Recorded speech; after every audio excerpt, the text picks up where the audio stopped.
ওমর ফারুক রাখালকে সালাম দিয়ে বললেন, রাখাল ভাই, আমার পেটে ক্ষুধায় লাগছে, আমি ওটের এক পেয়ালা দুধ চাই। রাখাল মুস্কি মুস্কি হাসে। ওমর ফারুক বলে, রাখাল, তোমারে সালাম দিলাম, ওটের এক পেয়ালা দুধ চাইলাম, তুমি মুস্কি মুস্কি হাসতেছো কেন? রাখাল বলতেছে, আগে তোমার পরিচয় দাও। তুমি যে আমার সালাম দিলাম, উঠের এক বেলা দুধ চাইলাম, আগে তোমার পরিচয় দাও।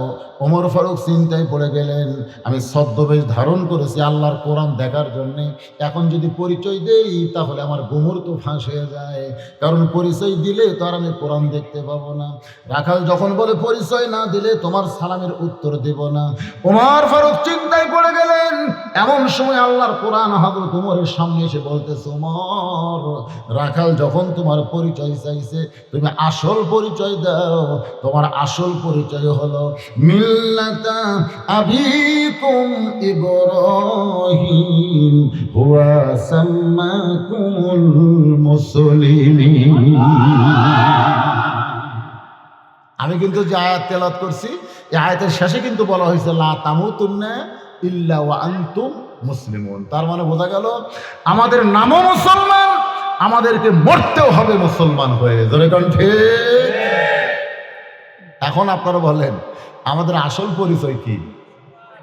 এমপি, এমপি, মন্ত্রী, প্রধানমন্ত্রী, চেয়ারম্যান, মৌলানা, বক্তা, এগুলো একটা আসল পরিচয় নয়, এগুলো সব ভেজাল। আমাদের একজন জাতির পিতা, আমাদের জাতির পিতা একজন। জোরে কোন কয়জন? আমাদের বঙ্গবন্ধু শেখ মুজিবুর রহমান কিন্তু আমাদের বাঙালি জাতির পিতা, বাঙালি। আমার কথা বুঝলেন? বাঙালি জাতির পিতা মানে কি? মানুষের পিতা না, বাঙালি, বাঙালি। সমস্ত মুসলমানের পিতা হলো একজন। জোরে বলেন কয়জন? এই কথা আমি কইলাম, আল্লাহ কইছে। আল্লাহ বলতেছেন মিল্লাতা, মিল্লাত মানে তোমাদের জাতি, আবিকুম মানে তোমাদের বাপ নাম হলো ইব্রাহিম, আর হুয়া সাম্মাকুমুল মুসলিমিন, যিনি তোমাদের নাম রেখেছে মুসলমান। এই জন্য আমি যখন বলবো আমাদের নাম কি, জবান খুলে সকলেই বলবেন মুসলমান। বলতে পারবেন না? যারা বলবেন না তারা কি না, যারা বলবেন না তারা হলো মুনাফিক। যেরকম তারা কি? এখন কারা কারা মুনাফিক, কারা কারা মুসলমান, এটা আপনারাই বুঝবার পারবেন। আমাদের নাম কি? এতগুলা মানুষ, খুব একটা জোরে সাউন্ড হলো না, মানে কি আপনারা ভেজাল হচ্ছেন নাকি? জোরে বলেন, আমাদের নাম কি? ওমর ফারুক বলে, রাখাল, আমার পরিচয় যখন শুনতে চাও, আর পরিচয় হলো একজন মুসলমান। রাখাল মুস্কি মুস্কি হাসে। ওমর ফারুক বলে, রাখাল হাসতেছে কেন? বলে, হাসার কারণ হলো আসল না নকল। এখন লেখি, যারা মাগরিব এশার নামাজ পড়েননি, ওয়াজ শুনতেছেন, এরাও মুসলমান? আপনারা যারা এখানে কারা কারা মাগরিব এশা পড়েননি, কারা কারা হাত তোলেন, তা বলবো না। কিন্তু আল্লাহর নবী বলেছেন, বাইনাল আবদি ওয়াল কুফরি তারকুস সালাত, বান্দার কাফেরের মধ্যে পৃথক করার জিনিসটার নামই হলো নামাজ।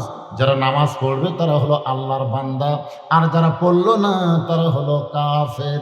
আমি যে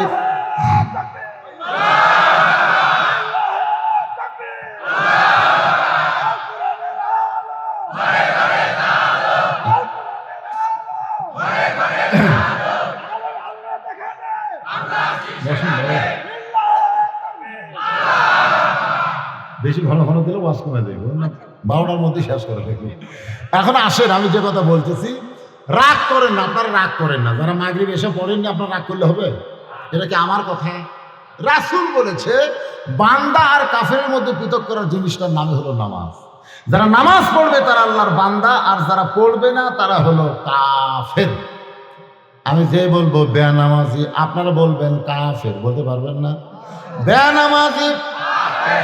এই জন্যই রাখাল বলতেছে, মুসলমান তো দাবি করলে, এখন বলো তুমি আসল না নকল?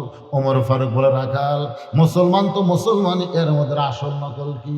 রাখাল বলতেছে, আসল মুসলমান যারা হবে তারা চাওয়ার ব্যাপারে সতর্ক থাকবে। আসল মুসলমান কোনোদিন তার কাছে চাবে না। আল্লাহর ধন্য বিগ দিয়া আল্লাহ গেছে গায়েব হইয়া, নবীর ধন আল্লাহ নিয়া, নবীর ধন খাজা নিয়া শুয়ে আছে আজমিরে, কেউ ফিরে না খালি হাতে, খাজারে তোর দরবারেতে। এই কথা যদি কোনো মুসলমান কয়, কোয়া মাত্রই ওর ঈমান শেষ। অনেক ভণ্ড আছে বলে আমার দয়াল বাবার দরবারেতে কেউ ফিরে না খালি হাতে। কি মনে করতেছেন শুধুমাত্র একজনের ব্যাপারে বলা যাবে? সুর আপনি ঠিক রাখেন, কোনো সমস্যা নাই, শুধু এভাবে বলতে হবে আমার দয়ার আল্লাহর দরবারেতে কেউ ফিরে না খালি হাতে। অসুবিধা আছে? একই সুর নাই। ওই দয়াল বাবার জায়গাতে আমরা আল্লাহ পাবো, কারণ আমরা জানি বাবা কিছুই দিবার পারে না, যা কিছু দেয় তিনি কে? তাহলে সকলে একটু বলবেন আমার দয়ার আল্লাহর দরবারেতে কেউ ফিরে না খালি হাতে, আল্লাহ আল্লাহ আল্লাহ। রাখাল বলে পথিক, তুমি যদি আসল মুসলমান হও, তুমি দুধ চাইছো কার কাছে? সঙ্গে সঙ্গে উমরের চোখ দিয়ে দর দর করে পানি পড়তেছে। আল্লাহ, তোমার কোরআন যখন সমাজের মধ্যে চালু থাকবে, উমর যদি ভুল করে রাখাল সেই ভুলটা ধরতে পারবে। আজকে আমাদের বাংলাদেশে কোন চেয়ারম্যান, কোন এমপি যদি কোনো ভুল করে, ধরতে পারবেন? পারবেন? এখনকার বড় বড় নেতারা কিন্তু সহজে মঞ্চে আসে না। আমি দেখছি যত জায়গায়। আপনাকে এমপি তো মাশাআল্লাহ একটা তো আসে না। একটা ভালো এমপি আপনারা পাচ্ছেন, বিজ্ঞাপনের খালি নাম দিবেন বরকতের জন্য, কোনো জায়গাতে আসবি না। আমি এ পর্যন্ত যে কয়টা করলাম, একটা তো ওই সিংসারা কন, ছুটকি গাছা কন, একেবারে আত্রাই ওই সীমার থেকে শুরু করে আমার রানীনগরের মধ্যে যত জায়গায় দিছি ভাই, খালি বিজ্ঞাপনের নাম দিছে, কিন্তু আসে না। একটা মাহফিলে যদি আমি না আসি, বিজ্ঞাপনের নাম আছে কিন্তু আসিনি, ওরে বাবা রে, লাঠি নিয়ে শুরু হবে। কথা ঠিক কে রে? একটা আলেম যদি অসুস্থ হয়ে হঠাৎ করে মাহফিলে না আসে, তোমরা এত গরম হও, আর এমপি সুস্থ থাকার পরেও একটা তো আসতেছে না। আমি লাঠির কথা বলতেছি না, রাগই তো করেন না, কিছুই করেন। তার মানে কি বোঝাবার চাচ্ছেন? মসজিদের মধ্যে ইমাম যদি 4 রাকাত, আসরের 3 রাকাতে বসে, আপনারা কি কোনোদিন মনে করবেন লোকটা টাইটেল পাস, দাওরা পাস, এতদিন 4 রাকাত পড়াইছে, অসুস্থ হয়ে 3 রাকাত বসেছে, অসুবিধা নাই, হুজুর যা করবে আমরাও তাই? কোনো খাতির করছেন নাকি? একটা ভ্যানওয়ালা পর্যন্ত চিল্লা ওঠে, ভ্যানওয়ালা আল্লাহু আকবার, ইমাম কাঁপতে কাঁপতে দাঁড়ায়া যায়, কারণ নেতা জানে আমার ইচ্ছা মতো নামাজ পড়ালে হবে না, আল্লাহর হুকুম মোতাবেক পড়ান লাগবে। ধরে কোন ঠিক কি না? মসজিদের নেতা যেমন আল্লাহর হুকুম মোতাবেক ইমামতি করে, সমাজের চেয়ারম্যান এমপি গুলো যদি আল্লাহর হুকুম মোতাবেক নেতাগিরি করত, তাহলে বাংলাদেশে এইরকম পরিবেশ হতো না, যেন গোটা বাংলাদেশ আল্লাহর কোরআন হয়ে থাকতো। ধরে বলেন ঠিক কি না?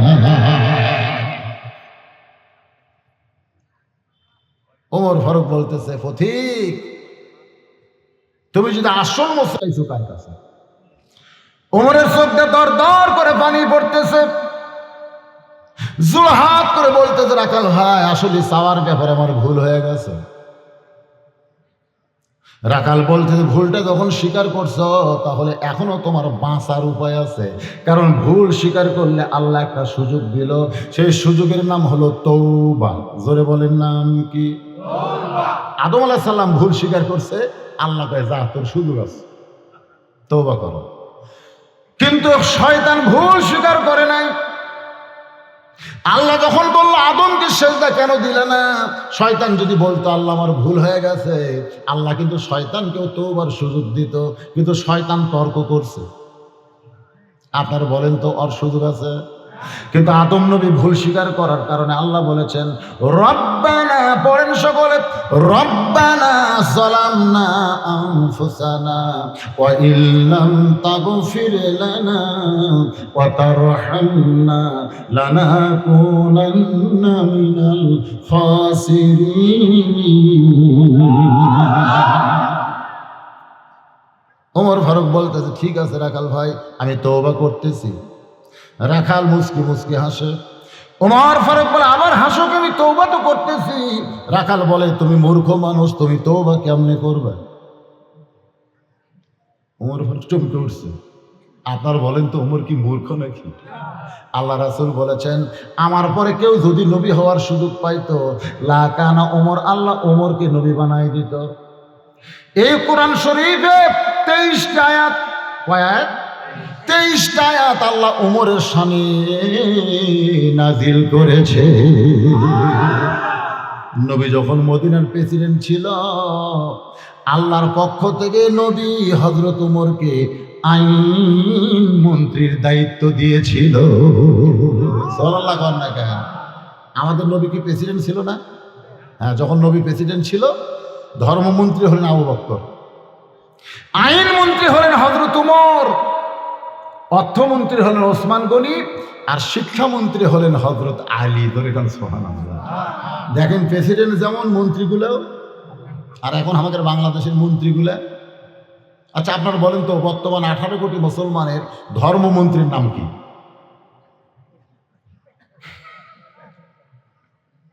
ওই সাইড থেকে একজন কথা সেটা শোনাও যাচ্ছে না, জোরে করে বাঘ।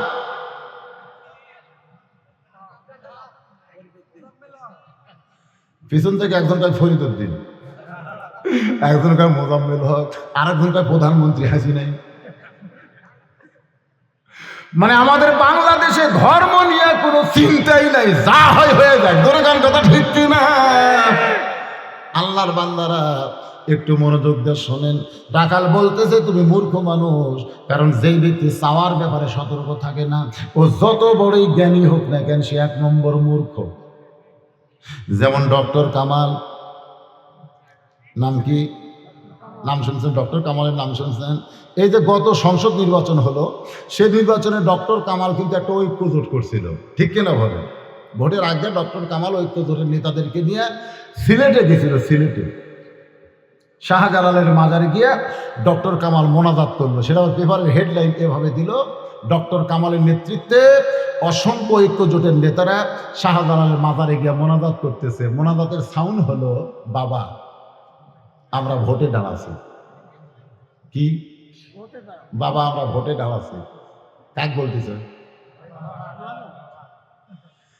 আল্লাহ বলেছেন আস্তাইনু বিসসবরি ওয়াসসালাহ ইন্নাল্লাহা মাআস সাবিরিন।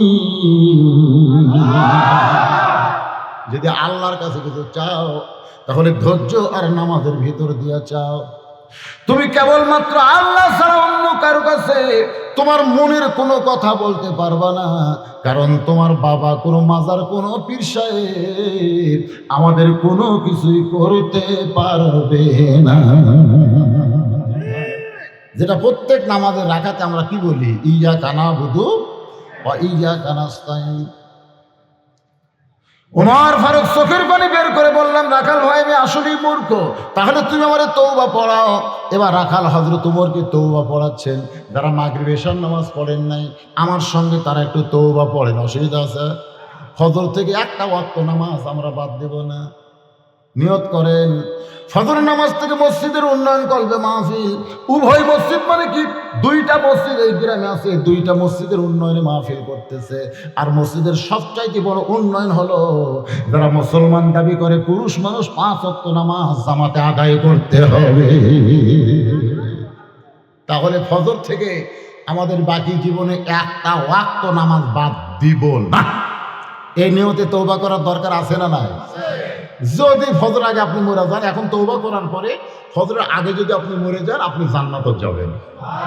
এই জন্য সকলে আমার সঙ্গে পড়েন আস্তাগফিরুল্লাহ রাব্বি মিন কুল্লি জামবিন وتوبوا إليه لا حول ولا قوة إلا بالله العلي العظيم ওমর ফারুক তওবা করার পরে বলতেছে, ও রাখাল ভাই, আল্লাহর রাস্তায় উঠে এক পেয়ালা দুধ দাও, যেই দুধটা পান করে আমি ক্ষুধা তৃষ্ণা নিবারণ করতে চাই।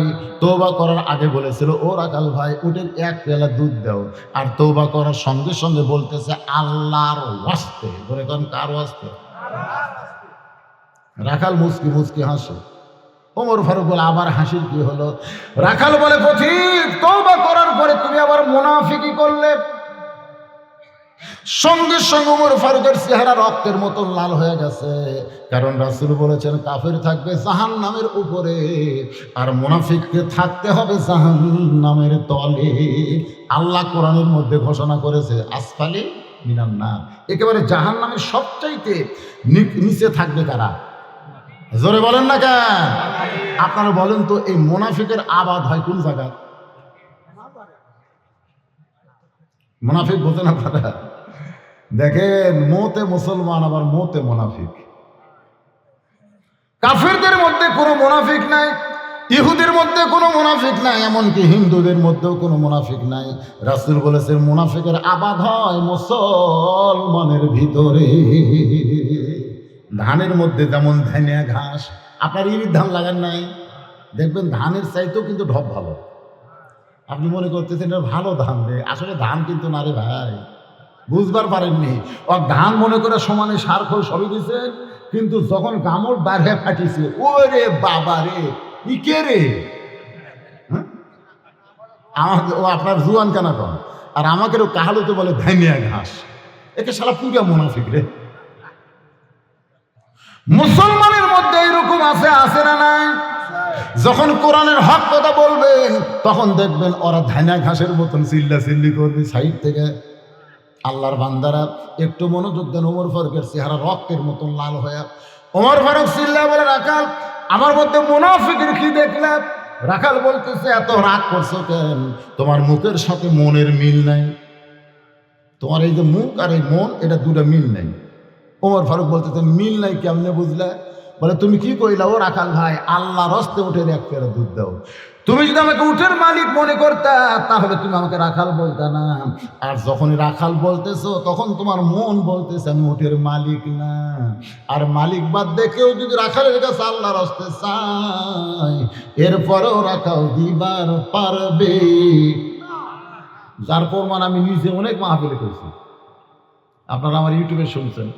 যে ওয়াজ করে কেবল টেস্ট থেকে নামছি, ইতিমধ্যে এক লোক 100 টাকার কর করা নোট হাতে দিয়ে কয়, হুজুর দোয়া করেন, আল্লাহর রাস্তায় একটু দোয়া করেন হুজুর। আমি কি দোয়া ভাই? বলে, আমার বইয়ের পেটে বাচ্চা হয়েছে, আল্লাহ যেন একটা পুত্র দেয়। না, যদি বলতো আমার বইয়ের পেটে একটা বাচ্চা হয়েছে, আল্লাহ যেন সুফলাফলি দেয়, তাহলে কিন্তু আমি টাকা ফেরত দিতাম না। কিন্তু যখনই কইছে পুত্র, তখন তো আমার খবর আমি জানি। আল্লাহ রাসূল বলেছেন, কেউ যদি তোমাকে হাদিয়া দেয়, তুমি যদি টাকা আবার দিবার চাও তাহলে একটু বাড়াইয়া দাও। তা আমি 200 বার করে হাতত দিলাম। ওকে, আমি তো টাকা চাইনি, দোয়া চাইছি। আমি বললাম, তোর কানটা আমার মুখের কাছে দে, গোপন কথা। ওর কান মুখের কাছে দিলে ফিস ফিস করে কইলাম, ভাইরে, প্রথম একটা মেয়ে হয়েছিল আমার, আমি খুব একটা বেজার হইনি, কিন্তু পরের চান্সে আমি কিন্তু পেটে বাচ্চা আসার সাথে সাথে দোয়া শুরু করছে, আল্লাহ একটা মেয়ে তো দিছে, এবার একটা ছেলে দাও। এত দোয়া করছি, তারপরে আবার একটা মেয়ে হলো। এরপরে আমরা স্বামী স্ত্রী খুব মন খারাপ করে দম নিলাম, দম বোঝেন না, রেস্ট নিলাম। এরপরে 15 বছর পর আবার চান্স নিলাম একটা ছেলের জন্য। আমি কিন্তু মক্কা মদিনা আমার বাপ মাকে নিয়ে গেছিলাম, যেখানে যেখানে দোয়া কবুল হয় সেখানে বাপ মাকে বলছি, মা একটু দোয়া করবেন, আল্লাহ যেন একটা পুত্র দেয়। এইরকম দোয়া আমিও করছি, আমার বাপ মাও করছে। পরে আসার পরে আবার একটা মেয়ে হলো। তো আমার দোয়া দিয়ে যদি আমার বইয়ের পেটেরটাই বেটা না হয়, তা তোর বইটা হবে? তো কয়, হুজুর তো আপনি টাকা আপনি নেন, আমারটা আমার দেন। যেই 100 টাকা দিয়েছি মারছে দৌড়। আমি খপ করে হাত ধরে বললাম, ভাই কোথায় যাবি রে? বলে, যেই হুজুরের বেটা শোন আছে আমি সেই হুজুরের কাছে যাব। আমি বললাম, কোনো হুজুরের কাছে, কোনো পীরের কাছে, কোনো মাজারে যাওয়া চলবে না। বাবার যদি চাও কেবলমাত্র তারই কাছে চাও, যিনি দিবার পারে তিনি কে? রাখাল চিল্লায় বলে, পথিক সত্যিই যদি আল্লাহর হস্তে উটের এক পেয়ালা দুধ চাও, তাহলে এখান থেকে মালিকের বাড়ি হলো 10 মাইল দূরে। সেই মালিকের বাড়ির দরজায় গিয়ে বলো, মালিক তোমার রাখাল উট আর দুম্বা চড়ায়, তুমি মালিক যদি হুকুম দাও তাহলে রাখাল আল্লাহর হস্তে উটের এক পেয়ালা দুধ দিবে। ওমর ফারুক বলতেছে, রাখাল ভাই অত দূর মালিকের বাড়ি যাওয়ার দরকার আমার নাই। ধরো তোমাকে 2টা টাকা দিলাম, এই 2টা টাকার বিনিময়ে তুমি উটের এক পেয়ালা দুধ দাও। রাখাল মুচকি মুচকি হাসে। ওমর ফারুক বলে, এখানে হাসার কি হলো? রাখাল বলতেছে, পথিক রে, তুমি কি হযরত উমরকে চেনো? পথিক, তুমি কি হযরত উমরকে চেনো? যে উমর আল্লাহর কোরআন দিয়ে রাষ্ট্র চালায়, সে উমরের গুপ্ত বাহিনী যদি দূর থেকে দেখবার পায়, তুমি মালিক বাদ দিয়ে আমার 2 টাকা ঘুষ দিছ। কারণ রাখালের চাকরি তো আমি করতেইছি, কোন কথা ঠিক কি না? এরপরে উফরি খাওয়ার নাম কি? আমাদের বাংলাদেশের অনেক চাকরি আছে, সরকার মনে হয় এদেরকে দেখে না। এরা 12,000 টাকা বেতন পায় আর 15,000 টাকার বাসা ভাড়া নেয়। ওকে বেতন হলো 12,000, বাসা ভাড়া 15,000। আমাদের বাংলাদেশে সবচাইতে বড় দুর্নীতি হলো ঘুষ খাওয়া। জোরে কোন কথা ঠিক কিনা? এই যে ঘুষ রে, আল্লাহ রাসূল বলেছে, আর রাশি আল মুরতাশি কেলাহুমা ফিন্নার। যে ঘুষ দিল আর যে খাইলো, এই দুটো বান্দে একসাথে জাহান্নামের মধ্যে ঢুকে দেওয়া হবে। আমাদের বাংলাদেশে ঘুষ আছে না নাই? কথা কর না কেন ভাই? ঘুষ আছে না? ও, ঘুষ ছাড়া কোনো কাম নাই। মানে ঘুষের কাছে আমরা পরাজিত হয়ে গেছি। ঘুষের কাছে যদি পরাজিত হই তাহলে আত্মাকুল্লাহ, এই ডিগ্রি অর্জন করা আমাদের দ্বারা সম্ভব না। এরপরে হাক্কা তুকাতিহি নিয়ে আপনাদের সামনে তাফসীর করতেছি, একটু মনোযোগ দিয়ে শুনবেন। রাখাল বলতে, পথিক, উমরের গুপ্ত বাহিনী যদি দূর থেকে দেখবার পায়, তোমাকেও ধরবে আমাকেও ধরবে। এই বয়সে কি তুমি ধরা পড়বার চাও? উমর ফারুক বলে, রাখাল ভাই তাহলে চলো আমরা পাহাড়ের গুহার মধ্যে যাই। ওই গুহার মধ্যে গিয়ে গোপনে তোমাকে 2টা টাকা দিব, আর তুমি গোপনে ওটের এক পেয়ালা দুধ দিবে। তাহলে উমরের গুপ্ত বাহিনীও ধরতে পারবে না, তোমার মালিকও জানতে পারবে না। রাখাল চিল্লায় বলে, ভণ্ড, তুমি ভণ্ড, তুমি ভণ্ড। উমর ফারুক চমকে বলে, আমার মধ্যে ভণ্ডামির কি দেখলা? রাখাল বলে, পথিক রে, ওই পাহাড়ের গুহার মধ্যে দেওয়া না করলে উমরের গুপ্ত বাহিনী দেখতে পাবে না, আমার মালিক জানতে পারবে না, কিন্তু রাখালের আল্লাহ দেখতে পায়। খালি একটা ভয় যদি আমাদের কলিজায় থাকতো, 30 তারিখের ভোট 29 তারিখ রাতে হতো না। ধরে কোন কথা দেখতে একটা সকালে এসে গল্প করে, রাত্রে কাম সারছি। কি হবে কাম সারলি? ওই একলাই খালি ছিঁড়ছি। তো বলতেছে, কেউ দেখেনি, পাগলা হয়েছিস? দরজা জানলা বন্ধ করে মারছি, দেখবি কে রে? দরজা জানলা বন্ধ করে মারছি, দেখবি কে মানে? কি মনে করছেন দেখার কেউ আছে? কথা কর না কেন? দেখার কেউ না? আরে আল্লাহ তো আসেই তো 7 আসমানের উপরে, তারপরে তো 2টা খালি সেট করে দিচ্ছে। আল্লাহ তোমার 2 কান্দে 2 মোহরি, লিখিতেছেন ডায়েরি, দলিল দেখে রায় দিবে, টাকা পয়সার নাই কারবার। সবাই বলেন, আছেন আমার মুক্তার। কি গুনাহ হবে? এই যুবকেরা সবাই সাথে বলো, আছেন আমার মুক্তার, আছেন আমার ব্যারিস্টার, সেই বিচারের হাইকোর্টেতে তিনি আমায় করবেন পার। আমি পাপী, তিনি জামিনদার, আমি পাপী, তিনি জামিনদার। সুবহানাল্লাহ। সঙ্গে সঙ্গে হযরত ওমর এক দৌড়ে গিয়া পাহাড়ের পাদদেশে জায়নামাজ বিছায়া সালাতুল হাজত, শুকরিয়া নামাজ। আল্লাহ তোমার কোরআন এত সুন্দর, তোমার কোরআনের সমাজ যখন চালু থাকে তখন না দেখা আল্লাহকে রাখাল কলিজার মধ্যে জায়গা দেয়। আর আল্লাহ যখন কলিজার মধ্যে থাকবে, ওই মানুষটার আত্মা কল্যাণ ডিগ্রি অর্জন হয়ে যাবে। আল্লাহ তোমার কোরআন কি সুন্দর। আল্লাহ এতদিন কাগজে কোরআন পড়ে তো কোরআনের কিছুই বুঝিনি, আজকে রাখালকে দেখলাম, এ তো চলন্ত কোরআন। ধরে কান সুবহানাল্লাহ। ওমর ফারুক কাঁদতেছে কার কাছে? আল্লাহর কাছে কাঁদতেছে। ইতিমধ্যে রাখাল পিছনে এসে বলতেছে, যতই কান্দ উটের দুধ দিবার পারলাম না। ওমর ফারুক বলে, রাখাল ভাই উটের দুধের কোনো দরকার নেই, বরং তোমার কাছে আমি জানতে চাচ্ছি, তুমি না দেখা আল্লাহকে কলিজার মধ্যে জায়গা দিয়ে তুমি যে আল্লাহর কোরআন অনুযায়ী চলতেছো, এর বিনিময়ে তোমার চাহিদা কি? তোমার তো একটা চাহিদা আছে। আপনারা যারা নামাজ পড়েন, এই শোনেন, এদের সামনে রোজা আসতেছে, হাইরে হাইরে কি রোজা রে, আহা, আর কয়টা বছর গেলে মোটামুটি একটু শান্তি পাওয়া যাবে, ধরে গেল কথা ঠিক কিনা। এই রোজার যখন 10-15 দিন যাবে, তারপরে আমাকে 5 কিলো এলাকাত খালি ইফতার পার্টির ছড়াছড়ি। আওয়ামী লীগের ইফতার পার্টি করবি, আমাকে দাওয়াত দেবে, বিএনপিরা করলে আমাকে দেয়, জামাত ইসলাম করলে আমাকে দেয়, ওই যারা ইফতার করুক আমি থাকবো, হ্যাঁ আমার দাওয়াত দেবে। কিন্তু আমি দেখি ভাই, এই বিএনপি আর আওয়ামী লীগ এরা যে ইফতার পার্টি করে, ইফতার পার্টির যাই দেখি ওরা কিন্তু 15-20 প্রকার আইটেম জোগাড় করে, একেবারে যা আছে ফল ফলান্তি যা আছে এর সাইজিয়াত হয়। ওদের মধ্যে যারা সভাপতি বা ইফতার কমিটির মাহফিলের যে সেক্রেটারি, ওই আমার বারবার খালি ঘড়ি দেখে, খালি আমার কয়, হুজুর হুজুর এত বড় দিন হুজুর, কল যে শুনে গেছে হুজুর। আমি তো খুব চালাক পারি, বুঝলেন, আস্তে আস্তে উঠে ওর কাছে গেলাম, কানে কানে বললাম, ভাই তুই তো রোজা নেই। হুজুর আপনি কেমনে জানবেন? তোর চেহারা দেখে বলো বাইরে পাবে। আর রোজাদারের জন্য 2টা সুখবর, একটা হলো ইফতার আর একটা হলো আল্লাহর দিদার। তুই ইফতার সামনে নিয়ে বারবার ঘড়ি দেখিস, আর এইরকম কথা বলা তো রোজাদাররা বলবে না, তোর এখন কথা ঠিক কিনা? আবার দেখবেন বিএনপি কিংবা অন্য কোনো জাতীয় পার্টি দল যারা ইফতার পার্টি করতেছে, আমাকে বলে হুজুর হাজার হাজার টাকা খরচ করছে, আপনি ভালো করে দোয়া করবেন। আমি চিন্তা করলাম, এটি বাংলায় দোয়া করলে এরা বুঝবার পারবে, কারণ রোজা না থাইকা ইফতার নিয়ে তারা বসে, এরা হলো 1 নম্বর মুনাফিক। ধরে করে 1 নম্বর কি? তুই রোজা নাই, তোর সামনে ইফতার কে? হ্যাঁ, 1 নম্বর মুনাফিক বলে হাজার হাজার টাকা খরচ করছি, ভালো করে দোয়া করেন। আমি তো চিন্তা করলাম, বাংলা করলে তো ওরা কলজার টাকা দেবে, এখানে বাংলা চলবে না, আরবিতে মারা লাগবে। আরবিতে যত গর্দ আছে, এই গর্দ যখন শুরু করে দিলাম, ওরা না বুঝা খালি আমিন আমিন বলতেছে। আমি মনে মনে কইলাম, আলেমদের বিরুদ্ধে লাইতো না, আলেম যখন বাংলায় পারবে না তখন আরবিতে মার দিবে। জোরে বলেন কথা ঠিক কি না? আল্লাহর বান্দারা একটু মনোযোগ দিয়ে শোনেন, সামনে রোজা আসতেছে না?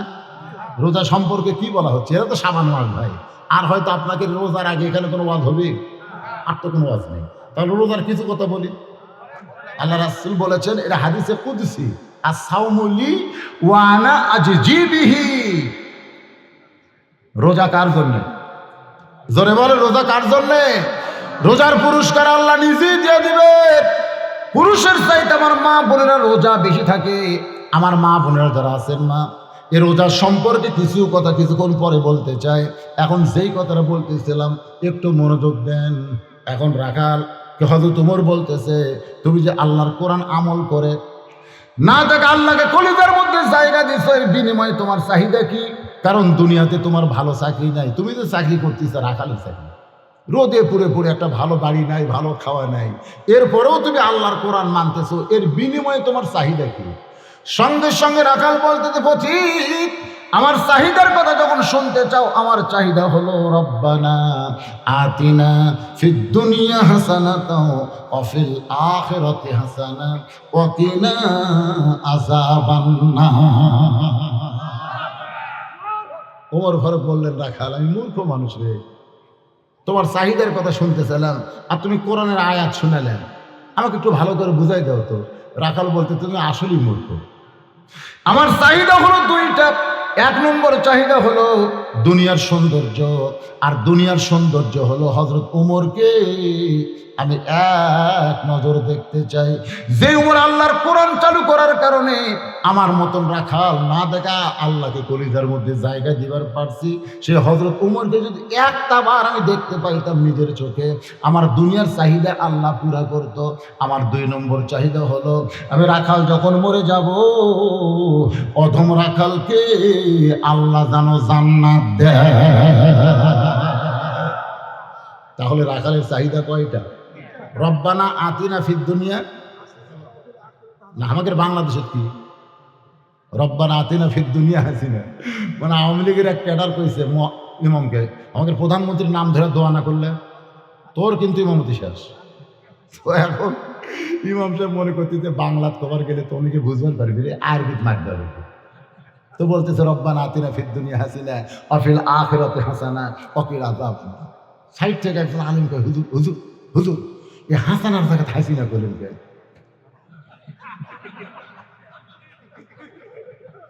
পরে নেতা ধরে বলতেছে ভালোই তো, আমাদের প্রধানমন্ত্রী কোরআন শরীফ তো আছে। আছে ভাই, খেলা কোনা কবরের জায়গা জের মারছি ভাই রে, বুদ্ধি নাই তো, ইমামতি বাঁচার লাগবে, জোরে খান কথা ঠিক। আসলে হাসানা হাসিনা অর্থ কিন্তু কম বেশি হবে না। আমাদের প্রধানমন্ত্রীর নাম যেমন সুন্দর, প্রধানমন্ত্রীর বাপের নামও সুন্দর, দাদার নামও সুন্দর, মায়ের নামও সুন্দর। যেই দিকে যাবেন প্রধানমন্ত্রী সবই সুন্দর, ঠিক কথা কন না কেন? এখন ওমর ফারুক দৌড়ে গিয়ে রাখালের হাতটা এইভাবে ধরছে, আমার দিকে তাকায় দেন ধরে। রাখাল বলতে আমার ঘামা হাতে চুমা দিলে কেন? ওমর ফারুক বলে রাখাল তোর ঘামা হাতের চুমা দেওয়ার কারণ হলো তোমার 2 নম্বর চাহিদা আল্লাহ পুরা করছে। সুবহানাল্লাহ কোন? তোমার 2 নম্বর চাহিদা আল্লাহ পুরা করছে, মরার সঙ্গে সঙ্গে আল্লাহ তোমাকে জান্নাত দিয়ে দিবে। রাখাল বুসকি বুসকি হাসে। ওমর ফারুক বলে রাখাল হাসো কেন? বলে হাসার কারণ হলো মরার পরে আল্লাহ জান্নাত দিবে, এই কথা তুমি সহজে বলতে পারলা, কিন্তু হযরত উমরকে এক নজর দেখতে পাবো, এই কথা বলতে তোমার কোন জায়গাত বাজে?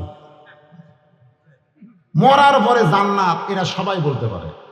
টাকা দিল 10, বেহেশত ফসা ফস, বলা যাবে না? টাকা দিল 20, বেহেশত দিয়ে 20, টাকা দিল 500, বেহেশত দান হয় বাক্স। এরকম মিলে দেয় কি দেয় না? বক্তারা মিলে দেয় না? এমন ভাবে ওয়াজ করে টাকা আদায় করে ভাইজান, মনে হয় বক্তার কাছে জান্নাতের একেবারে ঠিকাদারি দেওয়া আছে, খালি টাকা 10 দিন ফসাফস দিয়ে দিবে। মানে মরার পরে জান্নাত, এই কথা তুমি সহজে বলতে পারলা, কিন্তু হযরত ওমরকে এক নজর দেখতে পাবো, এই কথা বলতে তোমার কোন জায়গাত বাজে? তুমি বাকিটা বললা, কিন্তু নগদ কেন বলতে পারলা না? ওমরের চোখটা দরদর করে পানি পড়তেছে। পানি পড়ার কারণ হলো আমি যে ওমর, এই কথা রাখালকে কেমনে বলবো? যে রাখাল আমাকে তওবা পড়াইছে, যে রাখাল আমাকে মুনাফিক কইছে, যে রাখাল আমাকে ভণ্ড কইছে, এখন যদি বলে আমি ওমর, বলাও সারা, রাখাল স্ট্রোক করে মরাও সারা। বর্তমানে বাংলাদেশে করোনার চাইতে মারাত্মক একটা রোগ বেড়ে গেছে, তার নাম হলো স্ট্রোক করা। ধরে কোন কি করা? স্ট্রোক করা। আপনাকে এলাকা স্ট্রোক করেনি? ভালো মানুষ বলে গেল, কিছুক্ষণ পর শোনা গেল মারা গেছে। কেন কি হয়ে বলো রে? করোনা? না না না, করোনা হলে তো 10-15 দিন 14 দিন তো এই করা লাগবে। না না, করোনা না হলো এই, মানে ভালো মানুষ কি রে ধরতে ধরতে শেষ। আমি বর্তমান সরকারকে বলবো যে আমাদের বাংলাদেশে এত স্ট্রোক আগে ছিল না, এখন স্ট্রোক বাড়লো কেন?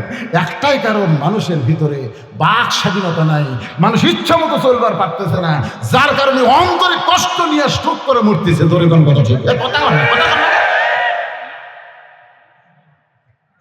ভালো মানুষ ও মরছে। এখন চিন্তা করে হযরত ওমর চিন্তা করতেছে, আমি ওমর এই কথা যদি রাখালকে বলি, যে রাখাল আমাকে তওবা পড়াইছে, আমার মুনাফিক কইছে, ভণ্ড কইছে, তাহলে বলার সঙ্গে সঙ্গে রাখাল স্ট্রোক করে মরবে। আমি কি করব কি করব? এমন সময় আল্লাহর কোরআন ওমরের সামনে এসে বলতেছে, ওমর উদউ ইলা সাবিলি রাব্বিকা বিল মাউইযাতিল লিল হাসানা। জোরে বলুন সুবহানাল্লাহ। ওমরকে আল্লাহর কোরআন বলতেছে, ওমর ডাইরেক্ট যদি বলবার না পারো যে আমি ওমর, এটা যদি ডাইরেক্ট বলবার না পারো, তাহলে তুমি হিকমত অবলম্বন করো। বর্তমানে আমাদের বাংলাদেশের বক্তারা, গতকাল একটা আইছিল গুয়াতা, জোরে কোন কোথায়? আইজুল হক জিহাদি নাম শুনেন নেই? ওই আবার ডাইরেক্ট ওয়াজ করে, ডাইরেক্ট। তবে কমিটির সাথে লাইন আছে যে আমার ওয়াজ যখন শেষের দিকে যাবি, তখন আমার একটা মোবাইল, প্রত্যেক ওয়াজে একটা করে মোবাইলই থুয়ে যায়, দাম হচ্ছে 800 টাকা। ওই গুয়াতার নাম ধরেই মোনাজাত শেষেরটা ওই আগে করে ঘরের মধ্যে। কথাটা বুঝলেন না? সভাপতিটা ওই সব ধরে এই মোনাজাত আগে করে ওইটা পকেটে থই। যখন বলে যে আমার ওয়াজ শেষ যখন হবে, তোমরা বাতি লিবে দিবে। ওয়াজের শেষে কমিটির লোকের সাথে লাইন থাকে, বাতি লিবে দেয়। ওই এই মাইবত এই মোবাইলটা টান দিয়ে থুয়ে টেজের উপরে একটা মোবাইল দিয়ে মোনাজাত চালু করে দেয়। তো অন্ধকারের মধ্যে সবাই মনে করতেছে মোনাজাত তো হচ্ছি, আমি না করতেছি, এদিকে মোনাজাত 10 মিনিট, হুজুর কিন্তু চলে গেছে ওই নদী পারবে। পরে যখন বাতি চলছে, কেন হুজুর, 3-4 গাড়ি পুলিশ আসছে, আসে দেখে হুজুর নেই। হুজুর গেল কোনটা? ওই যাওয়ার সময় পুলিশ ওকে ঠেলা মেরে গেছে। পুলিশ বুঝবার পারেনি, কারণ যে পোশাকে ওয়াজ করে সেই পোশাকে ওই যায়নি। ওই যাওয়ার সময় একটা সাত করে ওই এক টান ধরে ফেলে দেয়, ফেলে দিয়ে ভিতরে আর একটা আলাদা পোশাক আছে, ওটা ওই ডাইরেক্ট ওয়াজ করে, হেকমত বোঝে না। তা আমি একদিন বললাম, ভাইজান এরকম বাতি লিবে যাওয়া এটা কেমন? আমাকে বলতে, হুজুর এটা হলো গারে সুর। গারে সুরে যেমন নবী আত্মগোপন করেছিল, বর্তমানে হক কথা বলবার গেলে অনেকে আলেমের উপর চড়াও হবে, এই জন্যই আমি গারে সুরের সুন্নত আমল করতেছি। লিল্লাহে তাকবীর। আল্লাহর বান্দার একটু মনোযোগ দিয়ে শুনবেন। আল্লাহ কোরআনে বলেছেন যেখানে ডাইরেক্ট বলা যাবে না সেখানে হিকমত অবলম্বন করা লাগবে। ওমর ফারুক নিজের দিকে না তাকায়, শোনেন আমার কথার দিকে খেয়াল করেন, রাখালকে বলতেছে, ও রাখাল তুমি কি সত্যি হযরত উমরকে দেখবার চাও? যে বলছে সত্যি দেখবার চাও, রাখাল চিল্লে উঠছে, কোথায় হযরত উমর, কোথায় হযরত উমর? ওমর ফারুক বললেন, ইন্নাল্লাহা মা'আস সাবিরিন, একটু ধৈর্য ধরো তো। আজকে যদি আপনারা বলেন হুজুর আমরা কোরআনের শাসন দেখব, কোথায় কোরআনের শাসন, এ কথা বললেই হবে না, একটু ধৈর্য ধরা দরকার আছে না? আছে। প্রথম বাচ্চা হচ্ছে, কোনোদিনও বাচ্চা হয়নি, বিয়ে হওয়ার পর এটা প্রথম বাচ্চা হচ্ছে।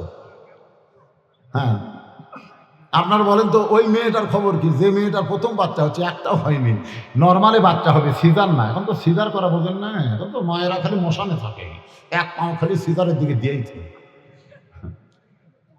আমি দেখছি কোরআনের মাহফিলে এসে যারা বসে না, কিন্তু তখন বসার পরে উঠে উঠে ঘুরে বেড়ায়, বুঝবেন এরা সিজার করা, ধরে কোন এরা কি করা। আর যারা ঘন্টার পর ঘন্টা বসে থাকে এরা কিন্তু অ্যানালগ, এরা সিজার না, ওরা নর্মালের। আপনারা যারা বসে আছেন একটাও সিজার করে না, সুবহানাল্লাহ করেন না কেন ভাই? আপনাদের মধ্যে কেউ সিজার করা আছে নাই রে? দেখবেন মাঝখানে বসে 2-4টে উঠে যায় না, কিছুক্ষণ বসে এদের থেকে 3-4টে উঠে গেছে, সব কটা সিজার করা। এখন পেটের বাচ্চা হবে, পেটের কিন্তু বিষ হয়, মাইগ্রেন শুনবেন, মরে যাবো, বিষ খাবো, গলার দড়ি দেব, আমি মরে যাবো, এই জীবন আর রাখবো না, এরকম করে যখন মা চিল্লায়, দাদি নানি দূরে বসে খালি মুচকি মুচকি হাসে, বলে আমি মরে যাচ্ছি বিশেষ যতনায় তোমরা হাসো কেন? বলে একটু ধৈর্য ধর, দাঁতের উপর দাঁত দে, একটু ধৈর্য ধর, ধৈর্য ধর, একটু ধৈর্য ধর।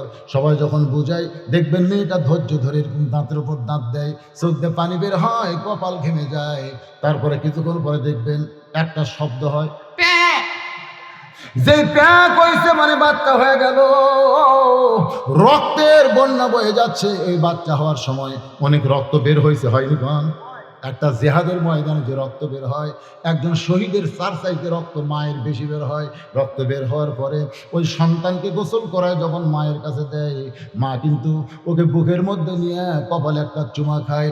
দাদি নানি চিল্লায় বলে, যে তোর পেটে থাকার বিষ হওয়ার কারণে গলা দড়ি দিবার চাইনি, বিষ খাবার চাইনি, এখন তোর কোলে দিলাম, তুই তারা লাত্তি মারা ফেলা দিবি, তাই না দিয়ে কেন চুমা খাস? এবার মা কান্দার বলে, দাদি গো, কষ্টের পরে এত শান্তি আগে বুঝি নাই।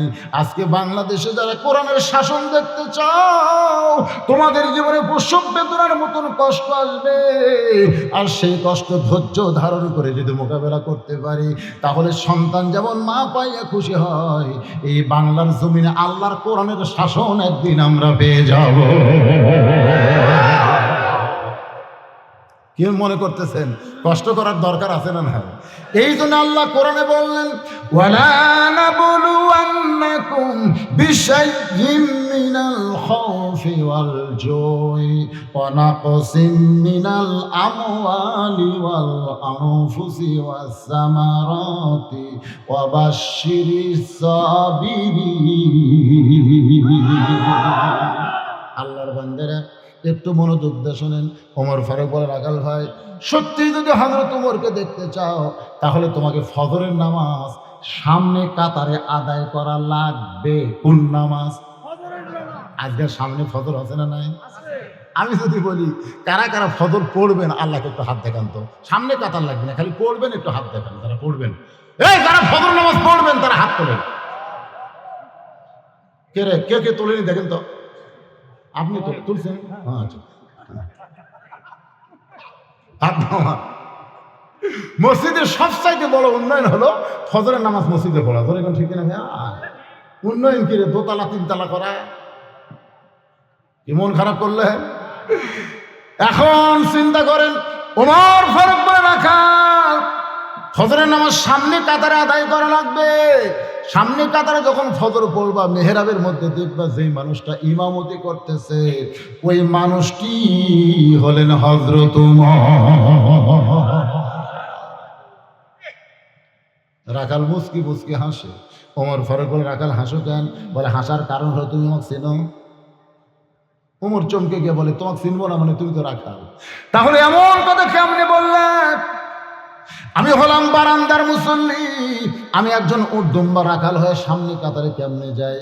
কারণ মসজিদের ভিতরে নবীর দামি দামি সাহাবী, ওই দামি দামি সাহাবীর মধ্যে আমি রাখাল কেমনে ঢুকবো? এই জন্যই আমি বারান্দায় নামাজ পড়ি ভাই। ওমর ফারুক বলে, রাখাল তুমি কম দামি আর মসজিদের মধ্যে দামি, এই কথা তোমারে কে বুঝাইলো? বরং আল্লাহর কোরআন বলতেছে, ইন্নামা আকরামাকুম ইনদাল্লাহি আতকাকুম। ওই ব্যক্তি সবচাইতে দামি হয় যার কলিজার ভিতরে আল্লাহর বেশি ভয়। বক্তা দামি, পিসাব দামি, অনেক সময় দেখবেন মুরিদ দামি। ও যে প্রতিদিন আসে হুজুরের কাছে, তো অনেক দূর দিয়ে ঘুরে একটা ব্রিজ পাড়ি দিয়ে আসা লাগে।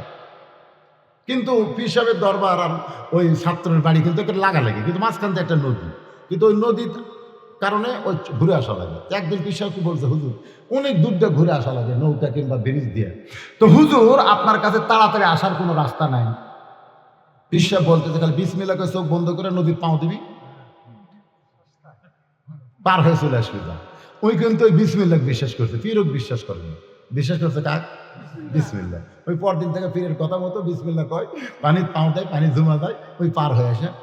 বছর দুয়েক এভাবে এলেম গ্রহণ করছে। করার পরে মাও বলতে থেকে, যে পীরের কথায় পীরের আমল করে তুই নদীর নৌকা ছাড়াই পার হোস, সে আল্লাহ বললে একদিন দাওয়াত দে। তো পীরক বলতেছে, আমার মা তো আপনার দাওয়াত দিতে। পীর খুব খুশি, দাওয়াত পেলে খুশি না? দাওয়াতের দিন চলো যায়, ব্রিজের দিকে হাঁটতেছে। মরিদ বলে, না হুজুর ব্রিজ তো অনেক দূর, ব্রিজ কে লাগবে? পাগল হয়েছিস, ব্রিজ নৌকা ছাড়া কেমনে পারি? পাগলকে আসেন। মুরিদ আগে এসে বিসমিল্লাহ করে চোখ বন্ধ করছে, পানি জমা গেছে। পীরক কয়, হুজুর পার হন।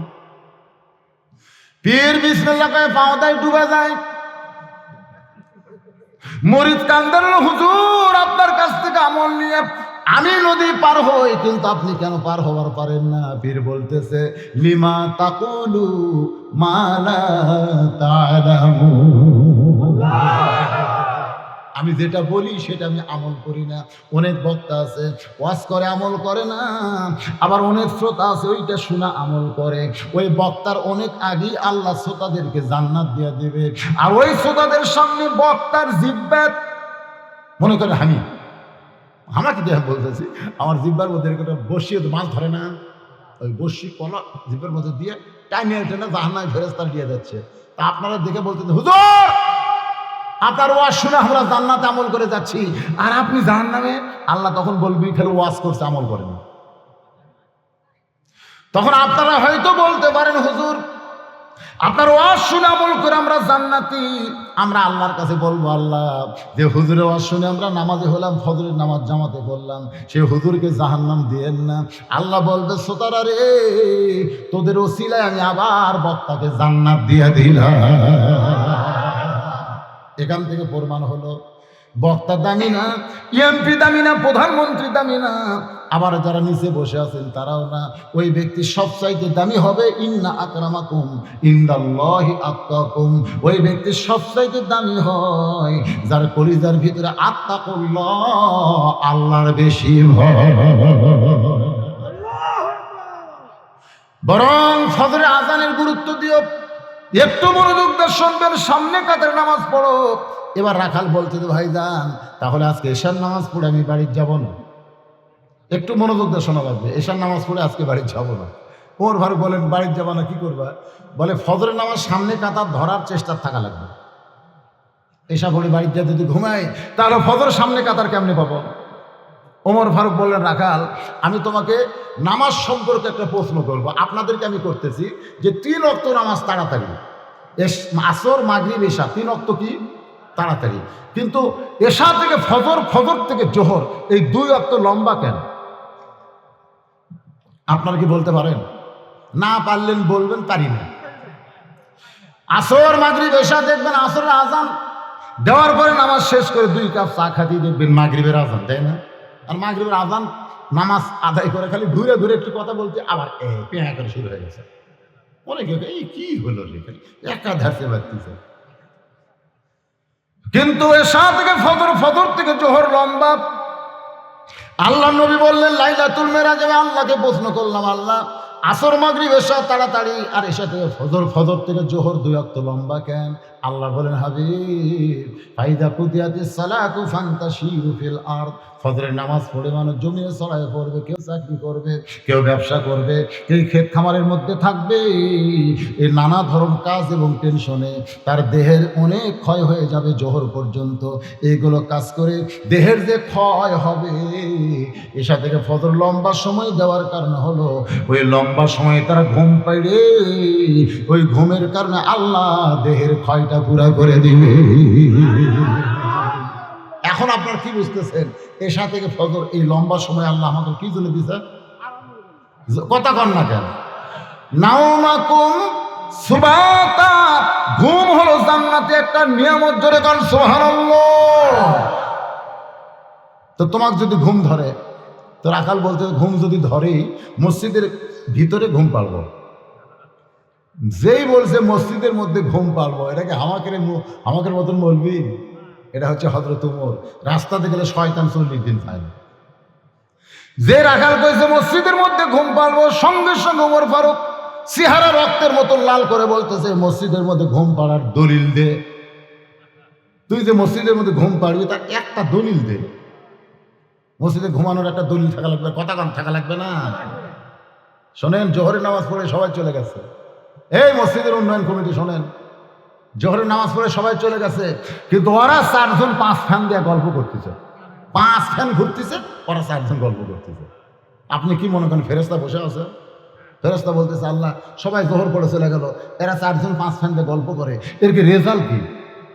আল্লাহ বলতেছে নামাজ শেষ করার পরে যতক্ষণ গল্প করতেছে, এই গল্প করার সময় মাথার উপর যে ফ্যান ঘুরিছে, এই ফ্যানের আলাদা বিল এরা না দেওয়া পর্যন্ত জান্নাতের চৌকাঠ পর্যন্ত যাওয়ার পারবি না।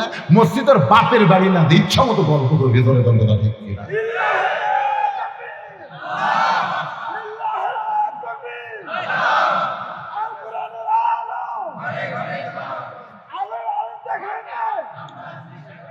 মাশাআল্লাহ, তো ভালো। মাথার সমস্যা আছে? না না, সমস্যা নাই তো। আপনি আমাদের তো কম দেন, দোয়াজ করলে দিবে। 12টা বাজতার সামান্য বাকি আছে, বুঝলেন না? আসল জায়গাতে যাবার খালি আল্লাহর বান্দারে একটু মনোযোগ দেন। কি বিরক্ত হচ্ছেন? মসজিদের মধ্যে আগেকার দিনে মুরব্বী আছে, আমিও তো মুরব্বী হয়ে গেছি, খালি পেঁয়াজ খাই কেউ যদি মসজিদে ঢুকছে আর মুখের যদি দুর্গন্ধ হয়, ধরেন তোর মুখ পেঁয়াজ গন্ধাই খাই। আগেকার যুগের লোকেরা কাঁচা পেঁয়াজ খাইয়া, কাঁচা রসুন খায় মসজিদে ঢুকবার দেয় নাই। আর বর্তমান যুগের লোকেরা মসজিদের মধ্যে পেঁয়াজ কাটা, রসুন কাটা, মুহুরি মাখতিছে, এক গামলা মুড়ি মাখতেছে পেঁয়াজ দিয়ে, কাঁচা পেঁয়াজ দিয়ে মুড়ি মাখতেছে। কি রে, মসজিদ তোমার বাপের রান্নাঘর? কথা কর না কেন? কথা কর না কেন? নিজের ইচ্ছা মতো চললে হবে না, নবীর তরিকা মোতাবেক চলতে হবে। আতিউল্লাহ ওয়া আতিউর রাসূল, আল্লাহর আনুগত্য করো, নবীর তরিকা মোতাবেক চলো। নবী যতটুকু করেছে সেইটুকু আমাদের করা লাগবে। আল্লাহ কোরআনে বলেছেন মা আতাকুমুর রাসূলু ফাখুযুহু ওয়া মা নাহাকুম আনহু ফান্তাহু। নবী যেটা করেছেন সেটা করা লাগবে, নবী যেটা করে নাই সেটা করা যাবে। জোরে বলেন, যাবে নাকি? তবে মসজিদের মধ্যে কিছু লোক ঘুম পাড়ে। তাবলিগ জামাত যারা করে শোনেন, এই তাবলিগ যারা করে তারা যে ঘুম পাড়ে, এই ঘুমটা কিন্তু সাধারণ ঘুমের মধ্যে পড়বে না। আমি নিজে তাবলিগের মধ্যে গিয়ে দেখেছি, ওনারা যখন ঘুম পাড়ে ঘুমের আগে কিন্তু অজু করে। জোরে কোন কি করে?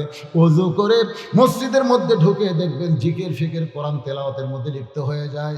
ওই লিপ্ত অবস্থায় যখন ঘুম ধরে, দোয়া দরুদ পড়তে পড়তে অজু অবস্থায় ঘুমের মধ্যে যায়, ওই ঘুমটা কিন্তু ঘুম না, ওই ঘুমটা ইতিকাফের মধ্যে আল্লাহ শামিল করে নেয়। বাজান একটু খেয়াল করেন, রাকাল চলতে চলতে একেবারে সামনে কাতারে চলে গেছে। সামনে কাতারে মেহরাবের পিছনে, মেহরাব তো বোঝেন যেখানে ইমাম নামাজ পড়ায়, তার সে সামনে কাতারে মেহরাব বরাবর রাখাল দাঁড়ায় ফজরের 2 রাকাত সুন্নত নামাজ আদায় করেছে। ফজরের পূর্বে 2 রাকাত সুন্নত। এটা কি সিজার করে নাকি? উঠলো কে? বসানো বসান,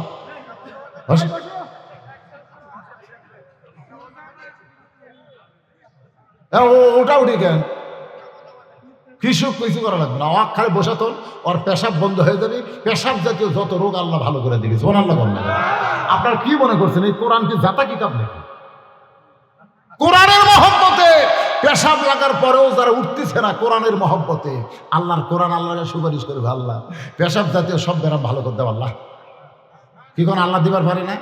আর সামান্য পেশাব লাগছে, যে গুরুত্বপূর্ণ আলোচনা চলতেছে কোরআন থেকে উঠে যাচ্ছেন, যা কিছুদিন পরে এমন পেশাব শুরু হবে যে পলিথিন তলে দিয়ে ঘুম পড়া লাগবে। বুদ্ধি নাই তো।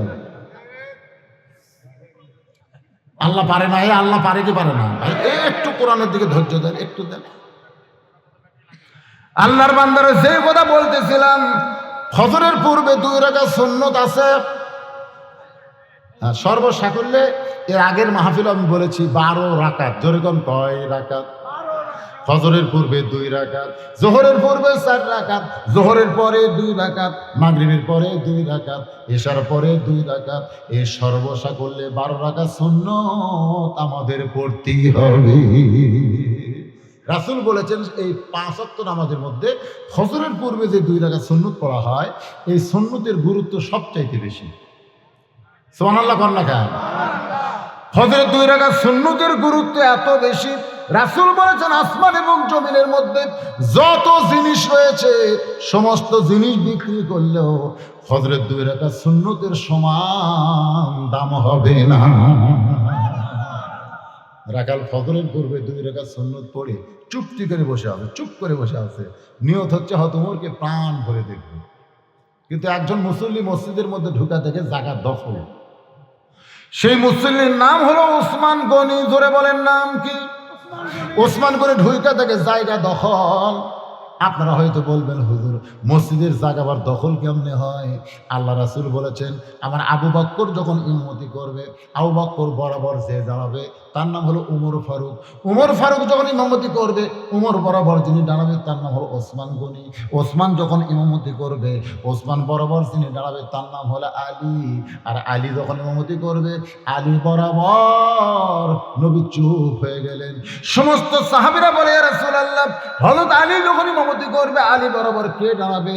রাসূল বললেন মা ইয়ানতিকু আনিল হাওয়া ইন হুয়া ইল্লা ওয়াহয়ুহা। আমি রাসূল ততক্ষণ পর্যন্ত বলতে পারবো না যতক্ষণ পর্যন্ত আল্লাহ না বলাবে। এই কথার দ্বারা বোঝা গেল আলী পর্যন্তই হলো খোলাফায়ে রাশেদা। তাহলে উমর ফারুক যখন ইমামতি করবে, উমর বরাবর কে দাঁড়াবে? আপনারা কি শুনলেন এত জোরে কোন কে? কিন্তু আয়েশা দেখে জাকাত দখল, ওই জাকাত রাখাল নামাজ পড়ে চুপটি করে বসে আছে। আল্লাহ রাসূল বলেছেন মসজিদের কেউ যদি কোনো জাকাত দখল করে, সে নিজের ইচ্ছায় যদি জায়গা না ছাড়ে, খবরদার তার জায়গা থেকে তাকে 1 চুল পরিমাণ লড়াতে পারবো না। কথা বুঝলেন? কতগুলো হাজি সাহেব আসা যায় নামাজ পড়াতে হয়, অন্য কেউ টাঙালে এই এটা হাজি সাহেবের জায়গা। আমি বলবো মসজিদে যারা মসজিদ পাক, মসজিদের পাকের ব্যাপারে কোনো সন্দেহ আছে? তারপরে যদি আপনি জায় নামাজ পড়ে নামাজ পড়তে চান পড়বেন, তবে নামাজ শেষ হলে জায় নামাজ কান্দর তুলবেন, জায় নামাজ কান্দর তুলবেন। বাড়িতে আসবেন, আবার যখন যাবেন কান্দত করে নিয়ে যাবেন। মসজিদে যদি পাড়িয়ে দেন ওইটার আপনার থাকবে না, ওটা জনগণের জন্য হিবা হয়ে যাবে। ধরে কোন কথা ঠিক কি না? কতগুলোতে পাড়িয়ে ছবি রমজান মাস ধীরে ধীরে ফ্যান আছে, ওই ফ্যানের তলে যায় নামাজ পড়ে। সারা বছর সালাক দেখা যায়নি, এই তারাবির মধ্যে এসে কি গন্ডগোল শুরু করবে জানেন? ইমামের হাঁটুর সাথে হাঁটু লেগে বলবে, হুজুর উত্তর পাড়ার ইমাম কিন্তু কইছে 35 মিনিটে তারাবি এসা ভেতর সব শেষ করবে উত্তর পাড়া। এখন আপনি কি করবেন হুজুর? কারণ যে গরমের দিন হঠাৎ যদি কারেন্ট যায়, ইমাম বলতে তো ভাই রে এত রাকাত নামাজ এই 35 মিনিটে কিভাবে পড়ায়? তো বলতে আমরা তাহলে 7 জন ওই মসজিদে যাবো হুজুর, কারণ যেটি হবে তাড়াতাড়ি, তারাবি মানে তো তাড়াতাড়ি। হুজুর বুঝাচ্ছে তারাবি মানে তো তাড়াতাড়ি, তারাবি তাড়াতাড়ি। ইমাম বলতে তো ঠিক আছে তোমরা যাইও না, তোমরা কত দিবে? আমরা কমপক্ষে 500 করে দেবো, তো 7 জন 3,500 হচ্ছে। তো ঠিক আছে আমি 5 মিনিট কমে দিলাম, তাহলে হবি? হ্যাঁ হবি না মানে ওই 35 আপনি 30। ওরে আলহামদুলিল্লাহ। কতগুলো ইমাম দেখবেন সূরা ফাতিহা পড়তেছে আলহামদুলিল্লাহ দল নেই, আলহামদুলিল্লাহ কোন মানে এত করে ফাতিহা সূরা তারাবি পড়াচ্ছে যে 2 কান্দের 2 ফেরেশতা পর্যন্ত কলম খাড়া হয়ে আছে। আল্লাহ কয় কে রে ফেরেশতা, ইমাম সাহেব এত জোরে সূরা ফাতিহা পড়তেছে, লেখ। আমরা কি লেখবো আল্লাহ, বুঝবারই তো পারতেছি না, এত জোরে মারতেছে, একটা থেকে আরেকটা দিচ্ছে, আমরা ধরবারই পারতেছি না, তো লেখবো কি?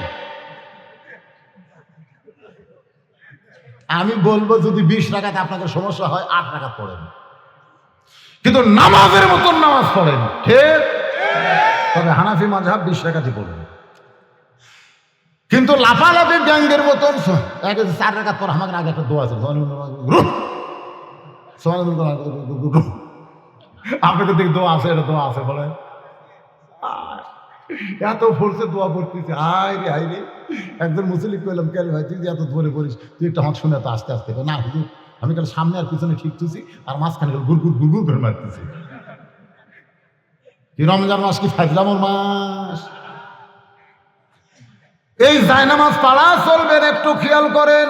ওসমান গনি দেখতেছেন জায়গা যখন দখল হয়ে গেছে, এখন কি করব? ওই রাখালের পাশে দাঁড়ায় ফজরের 2 রাকাত সুন্নত আদায় করে ওসমান গনি রাখালের মুখের দিকে তাকাইতেছে, মানে কোনোদিন দেখেনি, আজকে প্রথম দেখতেছে। দেখার দরকার আছে না নাই? কিন্তু ভাই রে মূর্খ মানুষের দিকে তাকানো বিপদ। একবার অটো ভ্যান আমার গাড়ির সাথে বেঁধে দিছে, দেখতেন বডির সাথে দাগ আছে। আমার ড্রাইভার ব্রেক করে খালি তাকাছে, তাকাতেই ভ্যান থামেছে, এই আমার দিকে তাকানো করে, আমার দিকে তাকানো করে। আমি ড্রাইভার করলাম জোরহাত কর, জোরহাত কর, কারণ এর গ্রুপ বড়।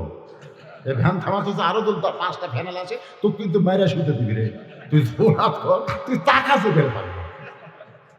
হ্যাঁ হুজুর খালি তাকাছি তাকি, তাকান চলবি না, তারা মূর্খ মানুষ, এর দিকে তাকালেও এরা গরম হবে। কিখন গরম হবে না, খালি তাকে দেখবি। ওসমান গনি যেই মাত্র রাখালের দিকে তাকাইছে, সঙ্গে সঙ্গে রাখাল চিল্লা বলে, এই মিয়া আমার চেহারার মধ্যে তুমি কি দেখতেছো? ওসমান গনি চমকে বলতেছে, ভাইজান আপনাকে দেখতেছি, আপনি এত গরম হলেন কেন? গরম হওয়ার পেছনে কারণ হলো সে হচ্ছে রাখাল, আর যারা রাখাল হবে তারা কোনোদিন নরম নরম কথা বলতে পারবে। আপনারা রাখাল বুঝেন? রাখাল যারা ওই যে গরু ছাগল চড়ায়, যদি ওই যে আবাদ আছে, ওই আবাদের দিকে আপনি গরু যাচ্ছে, আপনি যদি পিছন থেকে বলেন বাবা গরু, বাবা গরু, ওইদিকে যাস না বাবা, আপনি এক হাত 1,00,000 বার বলেন, গরু শুনবি না। আর এই গরু এদিকে টাকা এরকম হুঙ্কার দিয়ে তখন বলবেন, গরু কিন্তু মানুষের চাইতে বেশি শোনে, ঘাড় কাট করে লাঠি দেখতে আবার বলে চলে যাচ্ছে।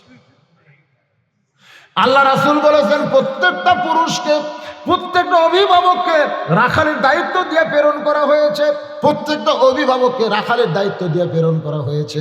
এখন হয়তো আপনারা বলবেন, হুজুর আমরা তো অভিভাবক কিন্তু আমাদের গরু ছাগল নাই, তাহলে আমরা কার উপর রাখালি করব?